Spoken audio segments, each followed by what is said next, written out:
내가 사람의 방언과 천사의 말을 할지라도 사랑이 없으면 소리나는 구리와 울리는 꽹과리가 되고, 내가 예언하는 능력이 있어 모든 비밀과 모든 지식을 알고 또 산을 옮길 만한 모든 믿음이 있을지라도 사랑이 없으면 내가 아무것도 아니요, 내가 내게 있는 모든 것으로 구제하고 내 몸을 불사르게 내줄지라도 사랑이 없으면 내게 아무 유익이 없느니라.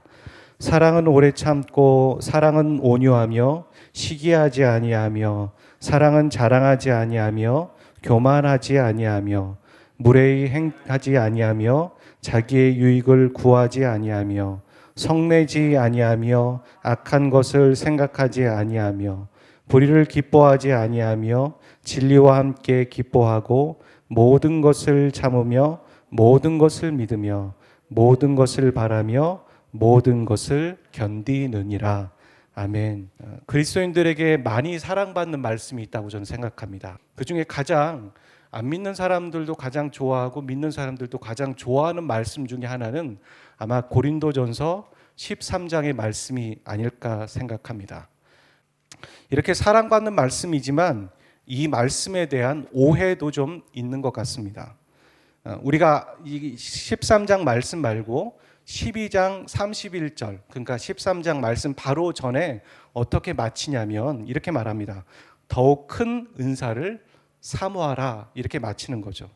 이 말로 끝나다 보니까 다음에 13장에 시작되는 이 사랑에 대한 이야기들을 보고 많은 사람들이 얘기하기를 더욱 큰 은사는 사랑이다라고 생각하곤 합니다. 근데 사실이 아니죠. 사랑은 성령의 은사가 아니라 성령의 열매입니다. 갈라디아서에 보면 성령의 열매를 얘기할 때 사랑과 희락과 화평과 이렇게 얘기하면서 성령의 열매가 사랑이라는 걸 알 수 있습니다. 그러니까 여기에는 더 큰 은사라고 얘기를 하고 있지만 원어로 봤을 때는 복수로 써 있습니다. 그러니까 더 큰 은사들을 사모하라라고 되어 있습니다. 그러니까 바울은 어떤 의도로 마침 12장을 마쳤냐면 네가 가지고 있는 은사 말고 더 많은 또 다른 은사들을 하나님 앞에 사모하고 그 은사들을 얻기를 위해 기도하라라고 말하고 있는 것입니다. 그리고 그것을 마치고 이제 13장에서 사랑에 대한 이야기를 하고 있는 거죠. 이 성경에 보면 은사와 열매의 주어는 성령님이십니다. 그래서 성령께서 필요에 따라 각 사람들에게 나눠주시는 것이 은사이고, 우리가 지난 시간에 나눴죠. 그리고 성령께서 구원받은 자 안에 내주하셔서 그 사람을 성숙시키고 성화시켜 가시는 것이 열매입니다. 그렇다고 해서 성령님이 주어라고 해서 우리의 의지나 우리의 결단이 전혀 필요 없는 게 아닙니다. 분명히 우리의 의지와 결단이 필요합니다. 어찌 보면 우리는 우리의 의지와 결단이 더 중요한 사람이고 더 앞서가기 때문에 성령님이 필요 없고 하나님이 필요 없다라고 생각하는 인생을 살아가고 있는 것이죠. 그런데 성경은 그것의 주어는 하나님이시라고 얘기합니다. 삼위 하나님이라고 말씀하시고 거기에 우리의 결단과 우리의 의지가 필요하다라는 것을 말하고 있는 것이죠. 여러분, 이런 말이 있습니다. 군뱅이도 구르는 재주가 있네, 이렇게 얘기합니다. 그건 비아냥거리는 것이 아니라 무슨 얘기냐면 사람은 누구나 다 재능을 갖고 있다라는 말입니다. 없는 사람은 없습니다. 없는 것 같은데 보면 있습니다. 내가 없는 것이 저 사람에게 있습니다. 자신의 은사가 나에게는 없는 것 같아, 내가 뭘 잘하는 게 하나도 없네 라고 말하시는 분이 있을지 모르겠지만 아닙니다. 아직 개발되지 못했거나 아니면 발견하지 못했을 뿐입니다. 하나님은 우리를 구원하실 때 우리에게 다 각자에게 필요한 것들을 나눠주셨고 은사들이 있습니다. 이 은사를 타인을 위해서 쓰여지는 것이 은사를 제대로 사용하는 거라고 말씀드렸습니다. 은사를 타인을 위해 쓸 때, 그리고 주님을 위해 잘 사용하기 위해서 우리에게 필요한 것은 아까 얘기했던 은사와 함께 열매가 필요합니다. 열매를 다른 말로 얘기하면 인격이고 인성입니다.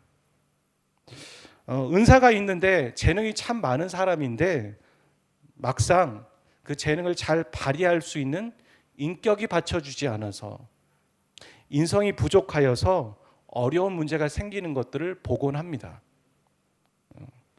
사도행전 11장 24절에도 보면 이런 얘기를 합니다. 바나바는 착한 사람이고 성령과 믿음이 충만한 사람이다. 이렇게 쓰여 있습니다. 바나바에 대해서 표현하고 있는 것이죠. 무엇이 먼저이냐면 그가 착하다라는 게 먼저였고 그 다음에 믿음과 성령이 충만한 사람이었다는 얘기를 하고 있습니다. 저는 이게 먼저라고 생각합니다. 인성이 참 문제가 많은데 믿음이 있다고 해서 그 사람이 많은 사람들 앞에서 문제를 일으키는 것을 보곤 합니다. 참 안타까운 일인 것이죠. 우리에게 먼저 있어야 될 것은 착한 마음과 또 성품이라고 저는 생각합니다. 그래서 그리스도인은 꾸준히 계속해서 자신의 외모만 바꾸는 사람이 아니라 내면을 바꾸어가고 내 내면이 뭐가 문제가 있는지를 발견하면서 주님 앞에서 해결하려고 노력하는 사람들이 그리스도인입니다. 오늘 저와 여러분, 이 말씀을 듣는 저와 여러분의 심령 가운데 또 그 결단 가운데 항상 우리의 내면을 바꿔가고자 하는 갈망과 또 필요와 또 그런 것들을 발견할 수 있는 우리 모두가 되시기를 주님의 이름으로 축복합니다. 교회는 이 고린도 교회는 이상한 사람들만 모여 있는 게 아니었습니다. 우리가 계속해서 고린도 교회 이런 문제 저런 문제 이렇게 얘기를 하면서 고린도 교회는 참 문제가 많은 교회였구나 라고만 생각할 수 있을 것 같은데 우리가 알고 있는 그냥 평범한 교회였습니다. 어찌 보면 그냥 우리와 비슷한 교회였습니다. 그들은 우상 숭배가 만연해 있는 고린도라는 지역에서 기적적으로 예수님을 믿었고 공동체를 이루어 갔고 예배를 드렸으며 교회 공동체에 되어져 있었습니다. 쉬운 일이 아니었습니다. 아주 기적적인 일이었습니다. 근데 그들 안에는 이 세상적인 가치관과 성경적인 가치관을 혼돈하면서 섞었었습니다. 혼합되어져 있었던 것이죠. 그러니까 뭐가 중요한 것인지 뭐가 진짜인지 모르면서 헷갈려 하고 있었던 겁니다. 이런 모습은 마치 우리 인생에서 청소년이 사춘기를 거치는 것처럼 사춘기의 청소년처럼 어떤 성장해 가는 과정이었던 겁니다. 우리가 사춘기 자녀를 보고선 건강한 부모라면 어떻게 합니까? 혼만 내지는 않습니다. 너 왜 그걸 못해? 너 왜 이렇게 반항적이야? 이런 얘기 하지 않습니다. 물론 답답해서 열이 머리 끝까지 올라갈 때도 있는 것이죠. 하지만 그에게 신뢰를 보내면서 이 자녀가 사춘기를 보냈을 때, 사춘기가 영원히 있는 건 아니잖아요. 그 과정을 보냈을 때 돌아올 것이 가정이고 부모라는 것을 알려주고 있는 것이죠. 그래서 신뢰를 보내는 겁니다. 이와 마찬가지로 바울은 참 문제 많은 교회, 고린도 교회의 소식을 듣고 얼마나 놀랐겠습니까? 본인이 개척한 교회입니다. 그런데 그는 그렇게 말하지 않습니다. 난 너희들 때문에 실망했다. 너희들 왜 그 모양이니? 이렇게 말하지 않습니다. 그는 고린도전서 1장 8절에서 9절에서 이렇게 말하고 있습니다. 주께서 너희를 우리 주 예수 그리스도의 날에 책망할 것이 없는 자로 끝까지 견고하게 하실 것이다. 너희를 불러 그 아들 예수 그리스도 우리 주와 더불어 교제케 하신 하나님은 정말 신실하신 분이시다. 나는 주님으로 인하여서 너희들의 그 문제들이 아름답게 변해갈 것이고 성숙해 갈 것이고 성장되어질 것을 나는 믿는다라고 말하고 있습니다. 우리가 변하지 않는 것 같고 느린 것 같지만 사람들은 참 변합니다. 어떤 사람들이 군대 갔다 온 다른 타인이 군대 갔다 오면 너 벌써 군대 갔다 제대한 거야? 이렇게 말하죠. 근데 막상 우리가 군대 갔을 때는 국방부 시계가 안 돌아갑니다. 하루가 1000년 같습니다. 하지만 다른 사람들이 벌써 군대 갔다 온 거 보면 참 빠르다 이렇게 말하곤 합니다. 우리도 똑같습니다. 우리가 변하지 않는 것 같고 항상 그 자리에 있는 것 같고 느린 것 같지만 우리는 다른 사람들이 봤을 때 변하는 것을 보게 됩니다. 우리는 변하고 있습니다. 중요한 것은 변하는 게 중요한 게 아니라 어떻게 변해 갈 거냐는 겁니다. 시간이 지나면 우리는 변해 갑니다. 아름답게 긍정적으로 하나님이 기뻐하시는 방향으로 변해 갈 것인가, 더 안 좋게 변해 갈 것인가는 결국엔 우리의 결단에 있는 겁니다. 오늘 이 말씀을 듣는 우리의 마음 가운데 하나님 앞에서 아름답게 변해갈 것을 사모하며 또 이 시간이 정말 그런 변해가는 터닝 포인트가 되시기를 주의 이름으로 축복합니다. 바울이 4절부터 7절을 통해서 사랑에 대한 정의를 소개하고 있습니다. 이 사랑의 정의는 어떤 부부를 위한 교양 강좌가 아니고 또 연인을 위한 사랑학개론이 아닙니다. 이 사랑의 정의는 하나님이 우리를 어떻게 사랑하셨는지에 대한 실제입니다. 우리 한 사람 한 사람을 구원하실 때 하나님이 보여주신 사랑의 모습이라는 겁니다. 그 사랑의 모습이고 지금도 우리를 사랑하시는 그 사랑의 ing의 현재 진행형의 모습이기도 합니다. 근데 바울이 이 사랑의 정의를 고린도 교회에게 말한 이유가 있습니다. 두 가지인 것이죠. 첫 번째는 자신들 안에 얼마나 사랑이 없는지를 알기를 원했습니다. 고린도 교회 사람들 안에 사랑이 얼마나 없는지를 알기를 원했고, 두 번째는 자신을 구원하신 그 하나님의 사랑이 어떠한가를 알기를 원했습니다. 오늘 우리도 이 말씀을 좀 들으면서 두 가지를 알기를 원합니다. 내 안에 얼마나 사랑이 없는지를 알기를 원하고, 또 나를 구원하신 그 하나님의 사랑이 어떤 사랑이었는지를 조목조목 깨닫고 또 가슴 깊이 새기기를 원합니다. 그래서 이 말씀을 듣는 오늘 저와 여러분의 마음 가운데 하나님의 은혜가 있으시기를 바랍니다. 하나하나 살펴보겠습니다. 사랑은 언제나 오래 참는 것입니다. 원문은 그냥 단순히 참는 것이라고 이렇게 되어 있지만 우리말 성경에는 오래 참는 것이라고 부사를 넣어서 좀 강조를 했습니다.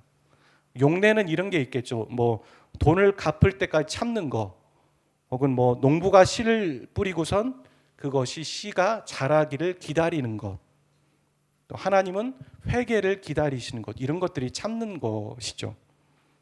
사랑은 기다리는 겁니다.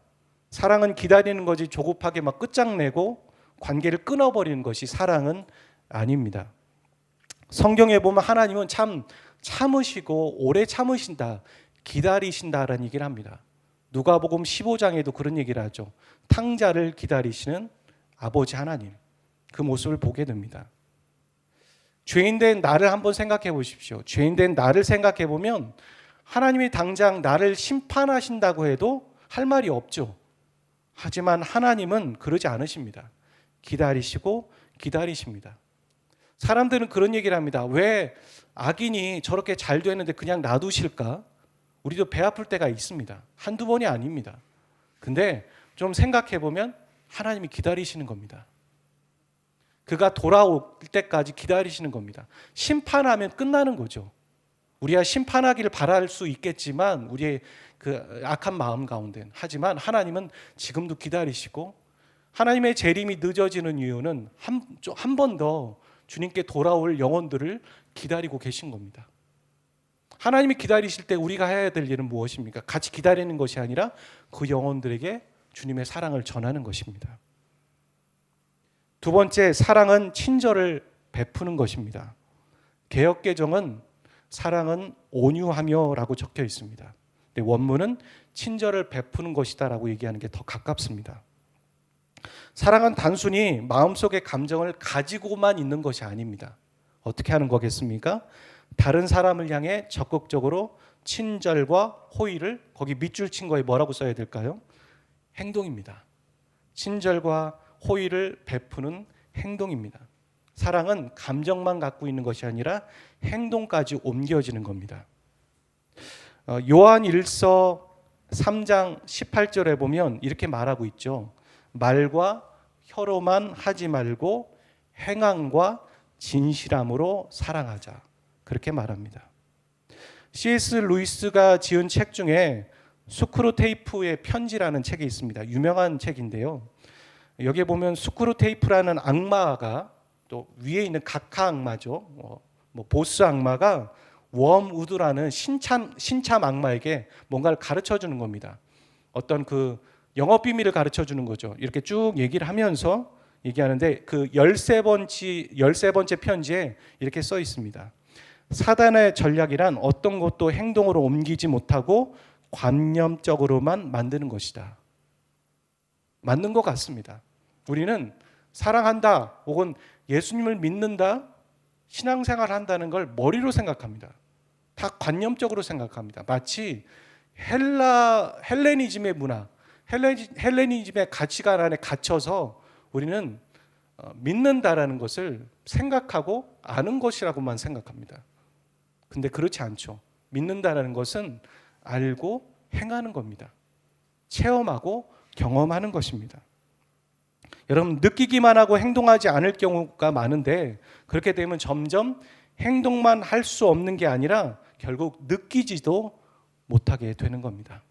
하나님의 사랑은 어떠셨습니까? 하나님이 우리를 사랑하신 사랑은 말과 혀로만 하지 않으셨습니다. 내가 너희들을 사랑한다? 이렇게 말하지만 않으셨어요. 우리를 위해 직접 성육신 하셔서 십자가의 고난을 받으시는 사랑이셨습니다. 세 번째, 사랑은 시기하지 않습니다. 여러분, 제가 이 얘기를 할 때 조금 높아심에 말씀드립니다. 하나하나 조목조목 들을 때마다 옆에 있는 사람 쿡쿡 찌르면서 당신 이렇게 해야 되는 거야 나한테. 이렇게 하지 마십시오. 이 시간만큼은 다른 사람 떠올리지 마십시오. 이 사랑은 아까 말씀드린 것처럼 사랑학개론이 아닙니다. 우리가 다른 사람에게 부족하게 했던 사랑 얘기할 필요도 없는 거고, 다른 사람이 나에게 좀 제대로 사랑을 해줬으면 좋겠다라고 질타하는 것에 이 설교와 이 내용을 쓰지 마십시오. 그게 아니라 하나님이 저와 여러분을 사랑하시는 사랑이 어떠했는지를 발견하고 깊이 깨닫기를 원합니다. 세 번째, 사랑은 시기하지 않는 것입니다.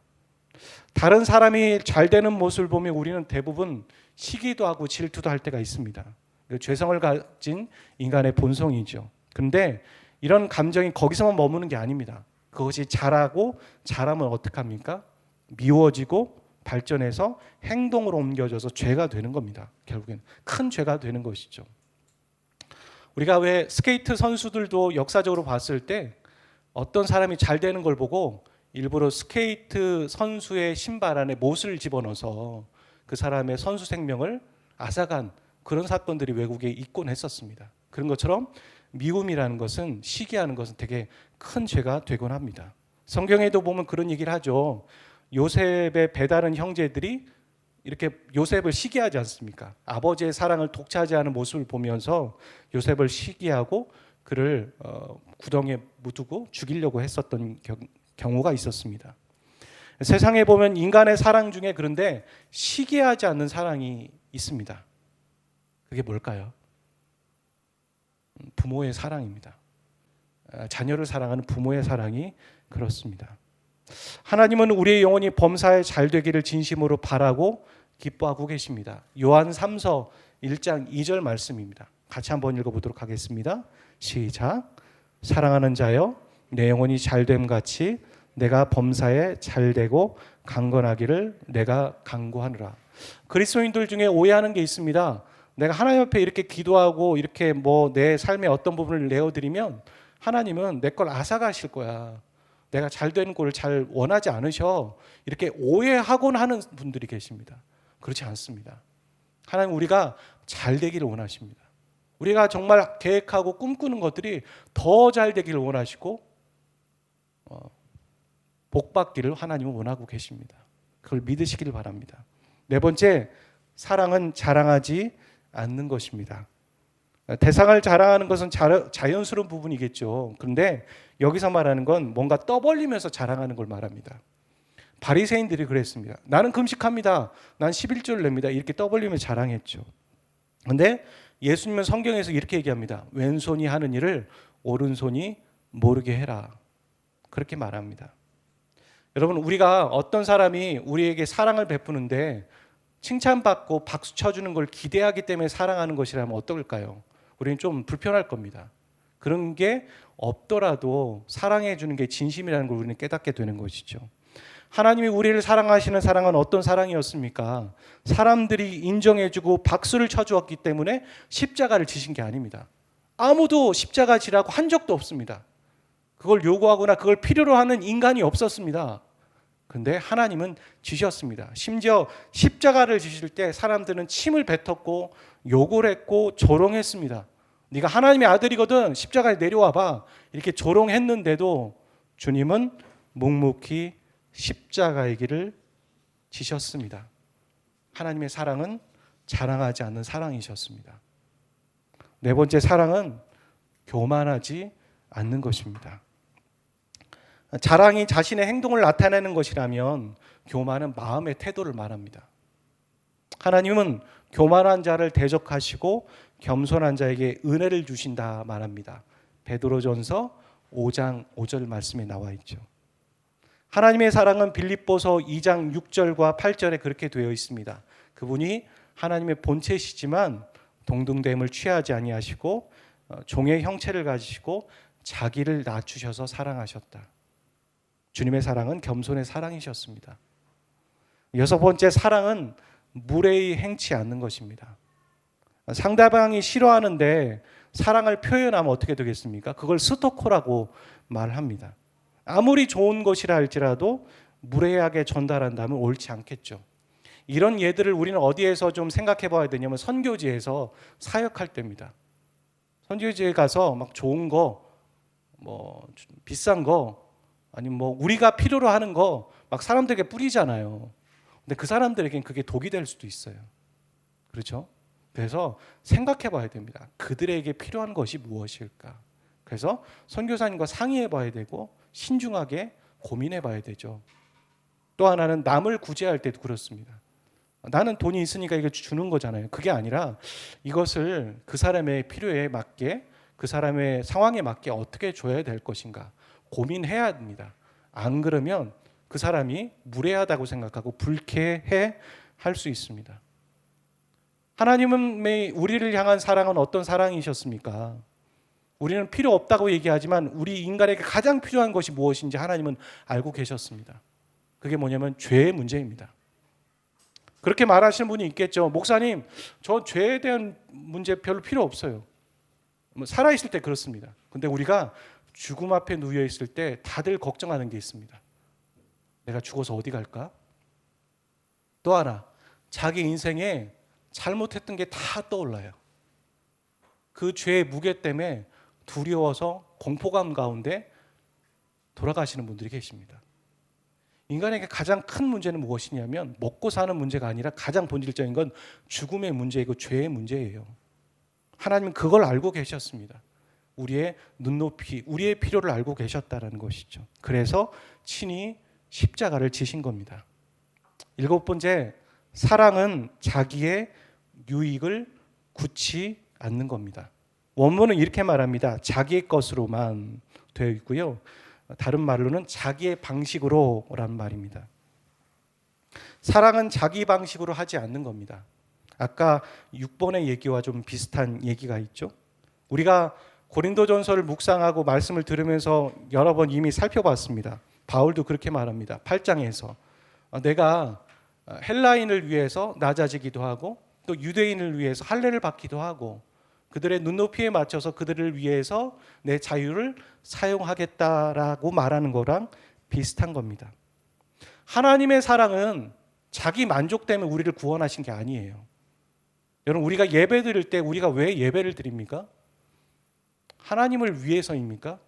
하나님이 예배를 제정하신 이유는 우리를 위해서 하나님이 예배를 제정하셨다는 걸 아십니까? 인간이 하나님을 떠나서는 살 수 없는 존재라는 걸 알기 때문에 하나님을 기억하고 하나님을 예배케 하기 위해서 하나님이 먼저 아담과 하와에게 제단을 쌓으라고 말씀하셨고 또 이스라엘 백성들에게 제단을 쌓는 방법을 가르쳐 주셨습니다. 그게 하나님과 이스라엘 백성들의 통로였고 이스라엘 백성들이 살아가는 통로이며 살 길이라는 걸 하나님이 알려주신 거죠. 예배는 하나님을 위해 만들어 놓은 게 아니라는 겁니다. 여덟 번째, 사랑은 성내지 않는 것입니다. 다른 말로 온유한 것입니다. 여러분, 자녀들이 잘못했을 때 징계하는 건 마땅하겠죠. 하지만 그 징계할 때 감정이 들어가면 그거는 부모의 탓입니다. 분노한다면 부모의 잘못이라는 겁니다. 하나님이 우리를 향한 사랑은 죄로 인해 우리가 타락했을 때 우리의 죄를 심판하시는 것이긴 하셨지만 그 진노를 우리에게 쏟아붓지 않으셨습니다. 여러분, 하나님이 그 진노를 우리에게 쏟아부으신다면 여기에 살아남을 사람은 한 명도 없습니다. 성경에 보면 하나님의 그 진노의 잔을 예수님에게 고스란히 쏟아 부으셨다라고 말씀하십니다. 진노는 예수님에게, 그리고 죄 사함은 우리에게 허락하신 겁니다. 사랑은 악한 것을 생각하지 않는 것입니다. 여러분, 이 구원을 잘 기억하십시오. 이 말은 무엇이냐면 상대방의 단점을 바라보지 않는다라는 걸로 해석이 가능합니다. 근데 NIV 성경에는 이렇게 말하고 있습니다. 잘못한 것을 기억하지 않는다. 여러분, 하나님은 우리가 잘못한 것을 기억하지 않으실까요? 저는 잘 모르겠습니다. 잘못한 것을 기억하시는지 안 하시는지 의견이 좀 분분하긴 한데, 문자적으로는 그렇게 생각할 수 있지만 이거는 의역하면 이런 얘기입니다. 우리가 지은 죄 때문에 우리를 사랑하는 마음이 하나님은 영향받지 않는다는 겁니다. 여러분, 우리는 영향받습니까? 타인들에게? 예, 다 끄덕이시네요. 솔직하시고 정직하셔서 참 좋습니다. 1초의 망설임도 없이 바로, 예, 그렇습니다. 그렇습니다. 우리는 타인의 잘못을 보고 우리의 어떤 애틋한 마음이 확 가셔집니다. 저도 그렇습니다. 그런데 하나님은 그러지 않으신다는 겁니다. 우리가 잘못한 것에 대해서 우리의 악함을 보고 하나님은 너 그래가지고 내가 안 되겠다. 내가 너 오늘 너의 구원을 걷어가겠다. 내가 너를 사랑하는 것을 오늘 걷어가겠다고 하지 않으신다는 겁니다. 할렐루야. 여러분, 그 어버이날에 하나의 참 찹찹한 소식, 뉴스를 한번 들은 적이 있습니다. 해외 중국에서 일어난 일인데 여러분 그 소식 들으셨습니까? 아들이 노모를 토굴에 파묻은 거예요. 생매장한 거죠. 근데 무덤에 이렇게 흙을 덮은 게 아니라 토굴이니까 그 안에서 뭐 굶어 죽으라고 노모를 이렇게 파묻은 거예요. 근데 그 사실을 주위의 사람들이 이렇게 추궁하면서 알게 돼가지고 노모를 꺼냈습니다. 몇 시간인가 한 하루가 넘었던 것 같아요. 이틀인가 넘게 있었는데 그 노모가 살아 있었던 거예요. 노모가 살아서 건강도 괜찮았고 병원에서 하는 말이 있었어요. 무슨 얘기를 했겠습니까? 아들 걱정을 했어요. 우리 아들 잘 있냐고. 나 때문에 피해 입지 않았으면 좋겠다고. 그게 부모의 마음인 것 같아요. 자녀가 잘못했다고 해서 그 자녀가 잘못한 것 때문에 자녀를 내팽개치지 않습니다. 물론 요즘 뉴스에 보면 참 정말 말도 안 되는 부모와 자식 간의 관계들을 보기 때문에 우리가 생각하는 것은 더 안 좋은 얘기를 많이 듣고 설마 그럴 수 있겠어 이런 생각을 하지만 하나님의 사랑은 그렇다는 거예요. 우리의 잘못들을 보고 하나님의 사랑이 철회되지 않습니다. 변하지 않습니다. 영향받지 않습니다. 10번째, 11번째 사랑은 같이 한번 읽어볼까요? 순서적으로 시작. 사랑은 불의를 기뻐하지 않는 것입니다. 사랑은 진리와 함께 기뻐하는 것입니다. 누군가 잘못하고 있습니다. 잘못된 길을 가고 있습니다. 그걸 보고선 속상해할까요? 그리고 잘못된 길을 가는 것을 돌이키면서 그러면 안 돼 이렇게 하고 붙잡아 줄까요? 보통은 안 그럽니다. 그러다가 내가 왜 간섭해 이런 얘기를 합니다. 하지만 우리의 가족이라면 그렇게 할 수 있을까요? 아니죠. 잘못된 길을 가는 걸 보고 붙잡고 너 그러면 안 돼 하고선 돌이켜줍니다. 혼냅니다. 따끔한 말을 하기도 합니다. 왜요? 가족이니까요. 사랑하니까요. 하나님이 우리에게 왜 징계를 하십니까? 하나님 왜 우리에게 어떤 때는 침묵도 하십니까? 하나님 왜 우리에게 따끔한 말로 우리에게 너 그러면 안 돼 이런 얘기를 하실까요? 그건 사랑하시기 때문입니다. 여러분, 우리가 사랑하는 가족들에게 그리고 사랑하는 내 믿음의 사람들이 잘못된 길을 가는 걸 보고 가만히 두시면 사랑하지 않는 겁니다. 뭐라고 하셔야 됩니다. 기도라도 해주셔야 됩니다. 형제, 자매, 아들아, 딸아, 부모님 그러시면 안 돼요 라고 말하는 게 사랑이라는 걸 좀 잊지 마십시오. 그리고 우리가 말을 할 때 지혜롭게 말을 해야겠죠.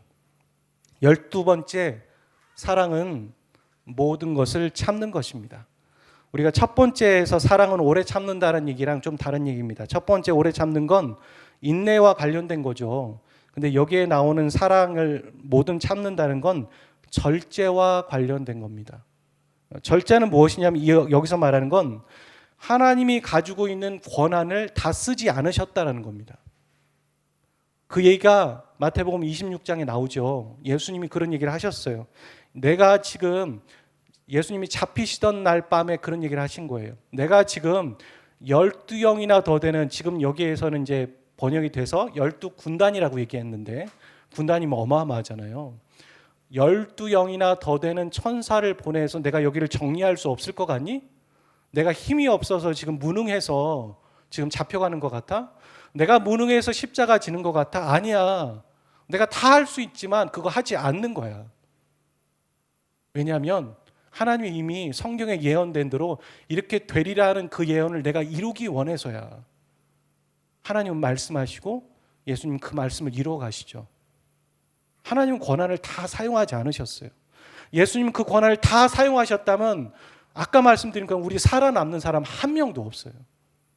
그걸 다 사용하지 않고 그것을 절제하시며 그분의 사랑을 우리에게 보여주신 거죠. 13번째, 사랑은 모든 것을 믿는 것입니다. 믿음에서 인내가 나오는 것이고 믿음에서 가능성이 발휘가 됩니다. 우리가 자녀들을 믿어줄 때 그 안에서 가능성이 발휘 되는 거예요. 너 이거밖에 못하지 이렇게 하면은 그 안에서 가능성이 발견되지 못하게 되죠. 사도행전에 보면 사도 바울이 사울이었을 때 그가 회심하고선 돌아왔는데 아무도 사울을 믿어주지 않았어요. 사울은 자기가 회심되었고 그래서 예루살렘의 제자들과 영적인 교제를 하기 원했거든요. 그런데 아무도 그를 두려워했고 믿어주지 않았어요. 그랬을 때 누가 사울을 믿어줬는지 아세요? 아까 봤던 바나바가 믿어줬어요. 바나바가 그 사울을 믿어주고 그와 함께 사역하였고 그와 교제하였어요. 그래서 오늘의 사울이 있는 거예요. 우리 누군가를 믿어줘야 돼요. 믿어줘야지만 신뢰가 쌓이는 거고 관계가 형성되는 거예요. 하나님의 사랑도 그래요. 우리가 죄를 범했을 때 하나님께서 우리를 위해서 그리스도의 사랑을 우리에게 보여주셨어요. 이게 매우 중요한 거예요. 우리가 이쁜 짓 할 때 하나님이 우리를 이뻐해 주지 않으셨어요. 우리가 밉고 원수였을 때 하나님이 사랑하셨다는 건 우리에게 어마어마한 복음이에요. 그래서 우리는 항상 우리 자신이 미울 때가 참 많잖아요. 그럴 때도 우리는 하나님 앞에 나갈 수 있는 믿음을 가져야 해요. 복음을 제대로 아시는 분들이라면. 하나님은 우리를 미워하지 않으시니까요. 우리를 믿어주세요. 지금도요. 14번째, 사랑은 모든 것을 바라는 겁니다. 제가 왜 자꾸 뒤로 넘기죠? 사랑은 모든 것을 바라는 겁니다. 사랑과 기대는 정비례합니다. 우리는 전혀 모르는 사람에게 기대하지 않습니다. 하지만 사랑하는 사람에겐 기대하고 그렇기 때문에 실망하면서 싸우게 되는 겁니다. 싸우는 것도요, 사랑하기 때문이에요. 우리를 향한 하나님의 사랑도 그렇습니다. 징계가 있다는 건 하나님이 우리를 포기하지 않으신다라는 겁니다. 15번째, 다 왔어요. 사랑은 모든 것을 견디는 겁니다. 헬라어로 그 자리에 머물다라는 뜻이에요. 앞에서 참아야 할 것은 화, 분노, 말이었다면 여기에서의 참음의 대상은 고난이에요. 고난. 여러분, 사랑은 항상 기쁠까요? 예, 그것도 잘 반응해 주시네요. 사랑은 항상 기쁘지 않습니다. 오히려 고난을 당하게 되는 경우가 훨씬 많습니다. 사랑은 상처받는 것이고요. 하지만 사랑은 또한 견디는 거기도 합니다. 우리를 향한 하나님의 사랑은 어떠하셨을까요? 우리가 하나님과의 언약을 파기하고 먼저 떠났잖아요. 이스라엘 백성들이 그랬어요. 하나님이 너 내 백성이야 이렇게 얘기했는데 또 하나님 충분히 그들에게 은혜를 보여주시고 기적을 보여주셨지만 번번이 그들은 하나님을 떠났어요. 우상 숭배했어요. 그랬을 때도 하나님은 그들과 맺었던 언약을 끊지 않으시는 거예요. 견디시는 거죠. 참으시는 거죠. 여러분, 하나님은 신이시기 때문에 참는 게 그냥 당연히 할까요? 그러지 않으셨어요. 똑같이 그 고통을 겪고 그 과정을 겪으셨어요. 그러시면서 우리를 기다리시는 거예요. 그게 바로 성경이 말하는 헤세드의 사랑이죠. 여기 보면 믿음과 소망과 사랑 중에 그 중에 제일은 사랑이라고 말합니다. 바울이 왜 이렇게 말했을까요? 믿음과 소망이 열등하기 때문이 아니에요. 그게 아니라 고린도 교회 안에 사랑이 없었기 때문이에요. 우리가 얘기하는 수많은 고린도 교회 문제들이 막 있었잖아요. 그 모든 거의 문제는 고린도 교회 안에 이 사랑이 없었기 때문에 그 사랑을 강조하기 위해서 그 중에 제일이 사랑이라고 말하고 있는 거예요. 여러분, 교회가 건물을 짓고 집기를 채운다고 해서 교회일까요? 그것만 다 채운다고 그런 게 아니겠죠. 교회다움은 그 안에 사랑이 있을 때예요. 이 사랑은 인간적인 사랑을 말하고 있지 않습니다. 바로 하나님이 우리를 사랑하신 사랑을 말하는 거예요. 우리 각자가 부모님의 자녀가 된 것은 자녀로서 뭘 해야지만, 증명해야지만 자녀된 거 아니죠. 부모가 낳아주었고 넌 내 자녀야 했기 때문에 자녀예요. 그때부터 똑같습니다. 우리가 신앙생활할 때도 하나님이 우리를 자녀라고 인정해 주셨기 때문에 우리는 그냥 자녀예요. 예수님을 시험한 사단이 그렇게 얘기했죠. 네가 하나님의 아들이거든, 이거 해봐. 네, 그렇게 말합니다. 증명하라는 거예요. 증명. 근데 그거 아니죠. 근데 예수님은 증명할 필요가 없으셨어요. 그냥 내가 하나님의 아들이에요. 그 자체로. 그렇기 때문에 증명하지 않으셨고 그걸 거부하셨습니다. 우리도 마찬가지예요. 우리가 신앙생활을 하고 또 하나님의 자녀로 살아갈 때 뭔가를 좀 해야지만 하나님이 기뻐하시고, 뭔가를 하지 않으면 하나님 미워하시고, 이렇게 생각하고 있는 것 같아요. 그러니까 뭔가 doing에 대한 얘기를 하고 있죠. 뭔가를 해야 된다. 그런 압박감. 그리고 교회도 그런 걸 가르쳐요. 뭔가를 해야지만 하나님 기뻐하셔. 그 얘기만 먼저 하는 거예요. 물론 교회 안에 헌신이 필요하고 행함이 필요한 건 맞아요. 하지만 뭐가 먼저라는 거예요? 하나님의 은혜가 먼저 있었다는 거죠. 빙이에요, 빙. 우리가 죄인 되었을 때 하나님께서 예수 그리스도를 보내주심으로 우리를 하나님의 자녀가 되게 하셨고 그분의 사랑을 우리에게 증명해 주셨다는 게 먼저잖아요. 하나님은 액션을 하셨고 거기에 우리는 리액션을 할 뿐이에요. 이 예배 리액션이에요. 하나님의 은혜를 아는 자가 예배를 드릴 수 있고 반응할 수 있는 거죠. 손 들라고 어떻게 할 수 있습니까? 이 바쁜 시간에 주일에 다 쉬어야 되는데 예배 왜 옵니까? 우리는 리액션을 하는 거예요. 그분의 액션이 있었기 때문에.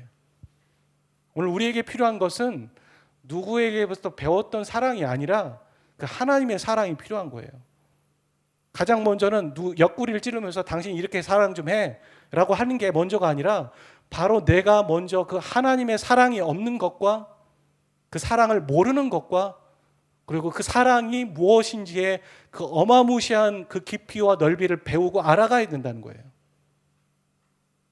우리가 컵이 있는데 빈 컵에 물을 채우면 물이 그 다 찰 때까지는 컵에 물이 차오르게 됩니다. 하지만 다 찼을 때 물을 부으면 어떻게 되겠습니까? 물이 차고 넘치는 거예요. 컵에 우리의 그릇에 아직 물이 다 차지 않았어요. 다 차지 않아서 우리에게 나눠줄 게 없는 겁니다. 그래서 항상 부족한 거예요. 항상 부족함을 느끼고 갈증을 느끼는데 우리는 그 안에 하나님의 생수로 채우지 않고 하나님의 사랑으로 채우지 않고 다른 사랑으로 채우는 거예요. 다른 타인의 사랑과 다른 재료로 우리를 자꾸 채우면서 이걸로 만족할 수 있어라 하면서 우리의 공간을 채우려고 하지만 채워도 부족한 게 우리의 현실이에요. 요한복음 4장인가 5장에 보면 그런 얘기를 하잖아요. 그 사마리아 여인이 물길로 왔을 때 네가 목말르지만 생수를 달라고 하면서 주님의 생수를 그에게 채워주기를 원하고 있는 거잖아요. 참 비유가 좋죠. 우리는 다른 걸로 자꾸 채우려고 하는 겁니다.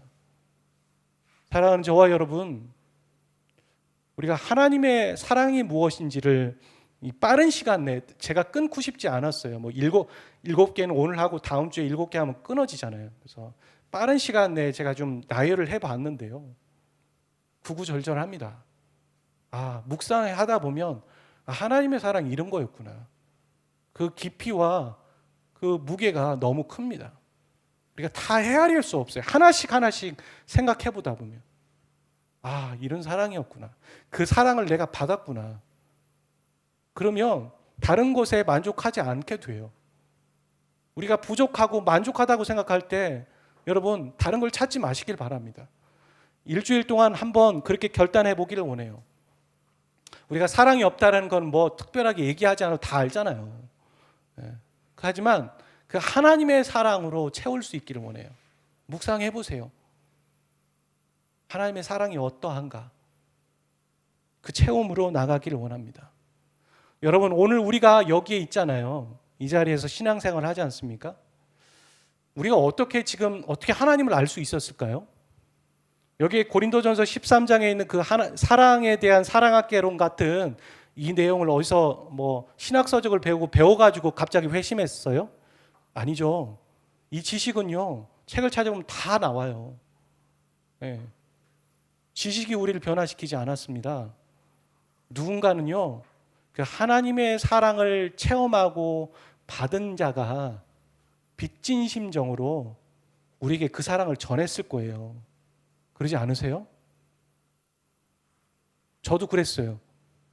중학교 2학년 때 교회 장로님이 그 복음을 전해주셨고요. 저를 계속해서 눈여겨보셨던 청년부 목사님이 계셨고요. 제가 부족한데도 제가 지각하고 제 스케줄 막 망치면서 제가 임원인데도요. 제 마음대로 제 멋대로 하는데도요. 그 목사님 한 번도 저를 낙인 찍지 않았어요. 야 꺼져 이런 얘기 하지 않으셨어요. 항상 지지해 주셨고 항상 믿어 주셨고 항상 사랑의 마음으로 저를 지켜봐 주셨던 게 저는 아직도 기억이 나요. 그래서요. 저도 누구를 향할 때 그렇게 돼요. 그 사랑의 원죄라고 뭔지 아세요?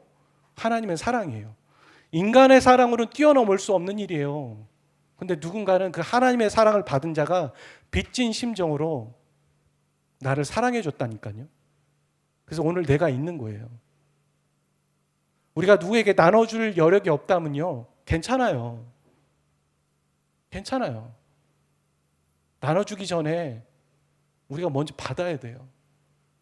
하나님의 사랑 앞에 나아가셨으면 좋겠어요. 하나님이 인격적이신 분이세요. 여러분이 오늘 괜찮은 옷 입고 오셨죠? 화장하셨죠? 머리 드라이 하셨죠? 왜 하셨는지 아세요? 여기 있는 사람이 다 인격적인 존재이기 때문에 그런 거예요. 안 그랬다면 막 잠옷 입고 오셨을 거 아니에요. 제발 하나님을 인격적으로 대우하시고 그분 앞에 인격적인 교제와 만남들을 가져보십시오. 내 필요를 얘기하고 나의 상황들을 고백하며 하나님의 사랑으로 내가 채워줄 수 있기를 간절히 구하는 이번 한 주가 되시기를 주님의 이름으로 간절히 축복드리고 기도합니다. 제가 여러분들을 위해서 한 주 열심히 기도하도록 하겠습니다. 우리 함께 기도 먼저 하겠습니다.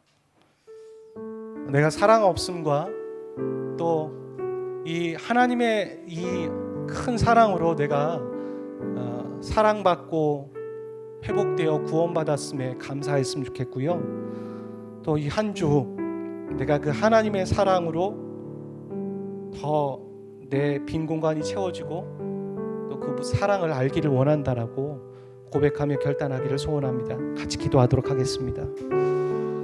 사랑의 아버지 하나님, 감사를 드립니다. 하나님의 사랑으로 우리가 나가기를 원합니다. 그 사랑을 더 알기를 소원합니다. 배우기를 소원합니다. 그 사랑으로 우리가 나가기를 소원합니다. 주님, 우리를 용서하시고 우리를 구원하신 아버지의 사랑을 더 알기를 소원합니다. 사랑은 언제나 오래 참고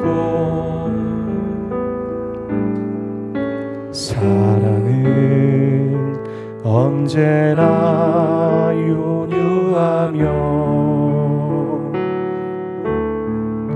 사랑은 시기하지 않으며 자랑도 교만도 아니하며 사랑은 무례히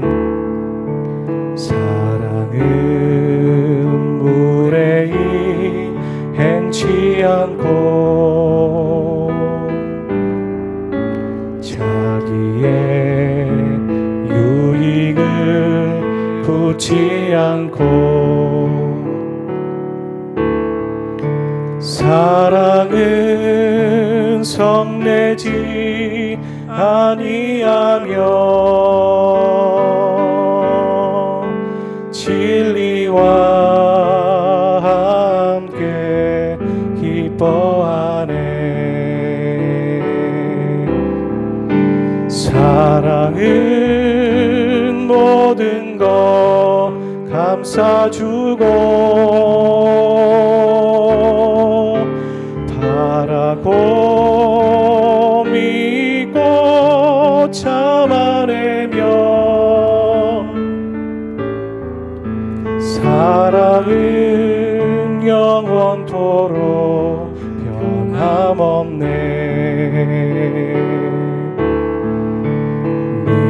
믿음과 소망과 사랑은 이 세상 끝까지 영원하며 믿음과 소망과 사랑 중에